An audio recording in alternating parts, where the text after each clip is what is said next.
Ein is seen as a weak loser because his only skill is appraising items. He works as a baggage carrier for two adventurers, Zold, a cocky swordsman, and Jolene, a self-absorbed wizard. While they fight a giant monster rat, Ein waits in the back, doing nothing. Once the fight is over, they tell him to search the corpse for anything valuable. They treat him like trash because of his job class, appraiser. He can't even argue because, in this world, job classes are given at birth by the goddess of light and never change. The strongest people get rare jobs like strategists and generals, while combat jobs are still respected. But at the very bottom are the low-tier jobs, like Ein's. He once dreamed of finding treasures and making a fortune, but now he's just a servant. He appraises the rat's body and finds its teeth are worth something, but he's too weak to pull them out. When he asks Zold for help, the swordsman snaps at him, saying it's his job to dig through trash, and if he can't, he should leave. Zold even throws a rock at Ein's head, and when Ein dares to glare at him, he gets kicked and forced to apologize. Left with no choice, he rips into the corpse with his bare hands while the adventurers mock him. They admit the only reason they keep him around is so they don't have to carry whole monster corpses back to the guild. Ein swallows his frustration because he knows he needs to keep adventuring if he ever wants to be rich. He follows Zold and Jolene deeper into the dungeon, where they stumble upon a hellhound's corpse, a rare find worth a lot of money. Ein immediately feels something is off. Hellhounds shouldn't be on this floor. He warns them, but they brush him off, saying it's none of his business. They shove him toward the corpse to start working. Then, they spot another body in the distance and eagerly send Ein to loot it too. But Ein is getting a bad feeling. According to the guild's map, this area isn't safe. He tries to warn Zold again, but the swordsman calls him a coward and threatens to kick him out of the party without pay. With no other choice, Ein follows them deeper, where they find even more hellhound corpses scattered everywhere. Zold and Jolene think they've hit the jackpot, but Ein realizes too late they've walked into a trap. He tries to explain that if an adventurer had killed these hellhounds, the valuable parts would already be gone. But Zold, too full of himself to listen, just tells him to shut up. Ein suddenly points to a horde of hellhounds charging toward them. The sight freezes everyone in fear. Seeing the blood on their jaws, Ein realizes the dead hellhounds were victims of a gang war. Zold and Jolene panic. If they can't even defeat one hellhound, they have no hope against a whole pack. Worse, outrunning them isn't an option. Desperate, Zold gets an idea. He tells Jolene they should use Ein as bait. Ein's heart drops, but before he can protest, Jolene hits him with a paralyzing spell. He collapses, unable to move, as the two cowards taunt the hellhounds and flee. As the beasts close in, Ein's mind is hazy, but the pain of their bites jolts him back to reality, breaking the spell's effect. He grabs a rock and swings wildly to drive them off, then throws his food supplies to distract them. Limping away, he heads for the exit, only to find Zold and Jolene have blocked his path. With no choice, he takes another route, but it leads to a dead end. The growls of the hellhounds echo behind him. Trapped and exhausted, Ein knows he's going to die. He curses his useless job, his naive dream of being an adventurer, and his miserable life. Regret is pointless now. Rather than being torn apart, he makes a final decision. He jumps off the cliff. The wind roars past him as he falls, his last thought being that he lived and died a loser. After what feels like an eternity, he hits the ground. The impact should have killed him, but somehow he's still alive, barely. Then, through his blurred vision, he sees a girl in a white dress appear. She flickers in and out of existence, as if she's not fully there. She approaches, leans down,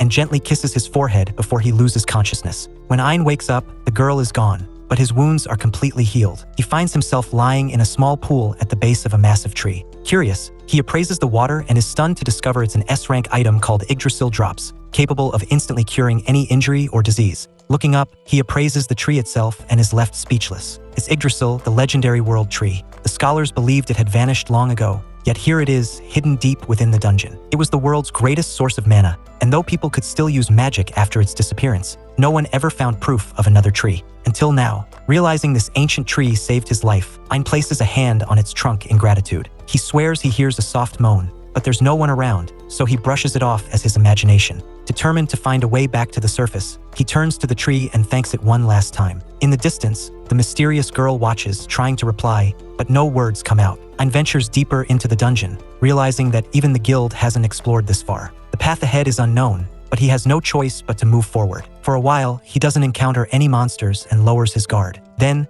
out of nowhere, a sharp attack slices off his ear. Ein panics, but before he can react, another strike severs his fingers. In front of him stands a terrifying monster, not the strongest, but unbelievably fast. The creature doesn't give him a chance to run, launching a flurry of attacks. Bleeding and desperate, Ein crawls toward the world tree for safety. Just as the monster is about to finish him off, it suddenly stops. Ein looks back and sees a massive black bear, the true apex predator of this dungeon. With a brutal swipe, the bear kills the speedy monster, then turns its attention to Ein. It slashes his face, partially blinding him, then grabs him in a crushing grip. Bones crack under the pressure, and Ein is sure this is the end. But just as everything fades, a figure appears, striking the bear down in one hit. Ein barely makes out a small silhouette before losing consciousness. The last thing he hears is the stranger saying they only saved him because someone special asked them to. When Ein wakes up, he's back at the base of the world tree, completely healed. His injured eye has been replaced. In front of him stands the mysterious girl in white, smiling while holding a cup of tea. Her beauty leaves him speechless. Before he can say anything, another voice interrupts, an annoyed woman telling him to stop getting any funny ideas about her daughter. Confused, Ein turns to see a small, unimpressed-looking woman. She scolds him for being rude and forces him to drink the tea she made. Despite the odd situation, the tea is surprisingly delicious. He soon learns that this woman is Ursula, the guardian of the world tree, and the girl, Yuri, is not actually her daughter. Ursula explains that she didn't even want to save Ein, but Yuri begged her to. Ein is still struggling to process everything, especially the part about Ursula being the guardian of the legendary tree. Ursula reveals that there are 9 world trees across the world, each with a guardian to protect them. Then, she drops a shocking truth. Yuri isn't human. She is the spirit of the world tree itself. Since Ursula has cared for her since the beginning, Yuri sees her as a mother. Ein, still overwhelmed, casually remarks that Yuri is beautiful. Ursula immediately glares at him, warning that if he flirts with Yuri, she'll personally gouge out his new eye. That's when Ein remembers he was blinded by the bear. Ursula explains that the world tree's healing drops restored his body, but his original eye couldn't be saved. However,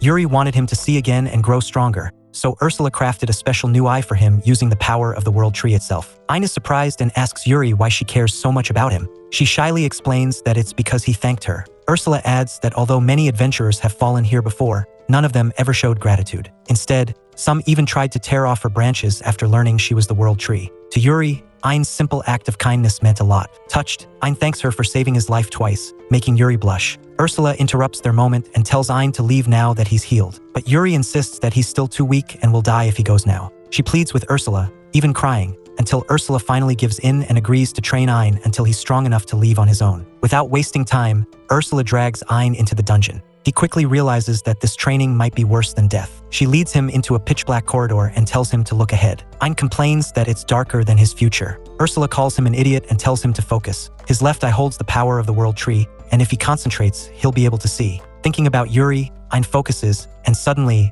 the darkness fades. Everything becomes as clear as day. Satisfied, Ursula throws a rock at a sleeping eyeball monster, waking it up. It starts rampaging, and Ursula tells Ein that his first lesson is to dodge all of its attacks using his appraisal skill. Ein protests, saying that's not how the skill works, but Ursula is done with his excuses. She tells him his spirit eye can use appraisal differently. When he tries it, he sees that the monster is about to target his right ear. Excited that he can predict attacks, Ein still fails to dodge and loses his ear. Ursula sighs, sets up a barrier, and heals him with the world tree drops. She tells him that no matter how many times he gets injured, she will heal him, so there's no escaping this training. The lesson continues. This time, Ein reads that the monster will attack his left leg. Using appraisal again, he times it perfectly and dodges. Overjoyed, he turns to tell Ursula, only for the monster to slash him from behind. Ursula scolds him for letting his guard down. For a whole week, Ein trains to dodge. He learns to predict both the location and timing of attacks, but every time he gets cocky, the monster gets him. Ursula heals him after every mistake. Finally, she declares that he's passed the first stage. Now, it's time for the next step. Ursula tells him that he must defeat the eyeball bat. Ein complains that his job class isn't suited for combat. Ursula tells him to stop whining and hands him a branch from the world tree, snapped by Yuri herself. This will be his weapon. Thinking that he can easily strike down the monster now, Ein attacks, but his swings are too slow. He asks Ursula for advice, but she tells him to figure it out himself. Frustrated, Ein focuses his spirit eye, and suddenly, he unlocks an advanced version of appraisal, Super Appraise. Now, he can see the monster's movements in slow motion. Using this chance, he counters with a perfect strike, smashing the monster into the ground with one hit. Excited by his strength, Ein starts celebrating, but Ursula immediately karate chops him. She warns him not to get arrogant and orders him to defeat every eyeball bat on this floor. Surprisingly, he does it faster than expected. Pleased, Ursula tells him it's time for the next lesson. This time, he must appraise the abilities of the monsters and absorb them. Ein insists that's impossible, but Ursula tells him that while humans can't do it, his spirit eye can. He decides to give it a try. After staring at an eyeball monster for a while, he suddenly acquires its super acceleration skill. His head feels like it's going to explode from the new information, but Ursula tells him to activate the skill. He takes a running start, only to tear his muscles apart from the overwhelming speed. He collapses in pain, and Ursula casually heals him. She orders him to keep running until his body adapts, promising to heal him every time. By repeating this process hundreds of times, his body will grow stronger. After days of painful training, Ein's body becomes far more resilient. For the next lesson, Ursula reluctantly lets him appraise her abilities. Before he can even ask what it is, she blasts him with a fireball. Dodging desperately, Ein hears Ursula explain that she's teaching him how to cast magic without chanting spells. But to learn it, he has to analyze her skill while she keeps attacking him. Ein fails miserably and gets roasted alive. Ursula just heals him and blasts him again. After many painful attempts, he finally manages to cast fireballs without chanting, but his mana runs out fast. Luckily, Yuri's world tree drops restore his mana and even increase his capacity. After half a month of training, Ein can now fire hundreds of spells at once and even use intermediate magic. Ursula decides he's finally strong enough to leave the dungeon but wants to test him first. She takes him to fight a death bear. Ein hesitates, remembering his past trauma, but Ursula tells him to stop being scared and shoves him forward. He fires a barrage of fireballs but misses almost all of them. The smoke blinds the bear, giving him a chance to dash behind it using his speed skill. The bear attacks, but Ein slows time with his appraisal skill and counters with a powerful wind spell. He follows up with continuous fireballs, eventually taking down the S-rank monster. He appraises the bear and gains the powerful steel cutter skill, which boosts his attack power and durability. While recovering from the headache caused by absorbing the skill, Ursula announces that his training is complete and he's ready to leave the dungeon. Back at the World Tree, Ursula gives him a final gift, the remaining spirit core of the tree. Ein hesitates, saying it's too valuable, but Ursula explains that it's just a loan. Once he dies, the core will return to the tree. She fuses it with his prosthetic eye, though he doesn't feel any different. Before he can thank Yuri, she disappears. Confused, he asks where she went, and she responds from within his eye before reappearing in human form. Ursula explains that since his eye now holds the spirit core, Yuri can live inside it, meaning she'll always be with him. Excited, Yuri promises to heal any injury or sickness he suffers. Ein is grateful but asks if it's really okay to take her with him. Ursula responds by dropkicking him, saying she wouldn't normally trust some random guy with Yuri, but she wants her to see the world and make friends. She then grants him an infinite storage spell and gives him a spirit sword made from the World Tree's materials. Finally, she replaces his right eye with a sage stone, linking their minds. Now, she can see whatever he sees. She warns him that if he ever tries anything weird with Yuri, she'll hunt him down. When Ein asks Yuri about her plans on the surface, she says she wants to meet her sisters, the other fragments of the original World Tree, which split into 9 parts. Ein promises to help her find them. With that, their journey begins, and Ursula guides him on which routes to take and which monsters to avoid. Ein finds fighting S-rank monsters much easier now, thanks to Yuri healing him instantly after absorbing new skills. Eventually, they reach a boss room. Ursula tells him that unless he defeats the boss, the path forward won't open. Nervous, Ein steps inside and finds the dungeon core.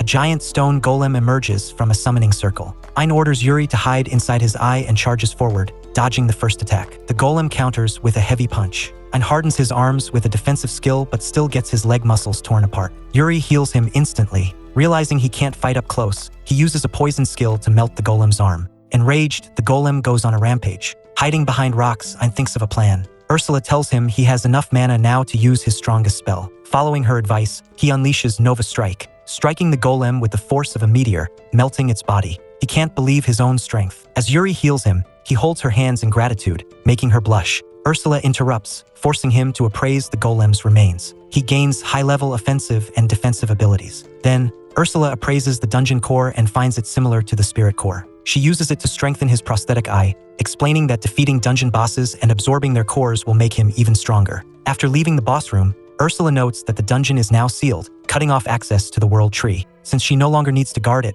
she decides to join Ein and Yuri on their journey. They soon reach the surface. Meanwhile, in a city bar, swordsman Zold is drinking with fellow adventurers, lying about how Ein heroically sacrificed himself. Just as he's milking their sympathy, Ein walks in. Zold spits out his drink in shock. When Ein casually says he survived, Zold refuses to believe it. Other adventurers say he should be happy, but Ein reveals that Zold and Jalim paralyzed him with magic and left him to die. Enraged, the adventurers throw things at Zold, but Ein stops them. Despite everything, Zold was the only one who accepted him into his party. He thanks him and walks away, leaving everyone stunned by his changed personality. Ein, Yuri, and Ursula begin exploring dungeons, defeating bosses, and searching for the World Tree. Months pass with no success. One day, while returning from a dungeon, they hear screams. Rushing to the scene, they find monsters attacking a carriage. Ein swiftly kills the creatures, while Yuri and Ursula heal the injured soldiers. Inside the carriage, a pink-haired girl clings to Ein, calling him a hero. Confused, he learns she is Claudia, the third princess of the kingdom.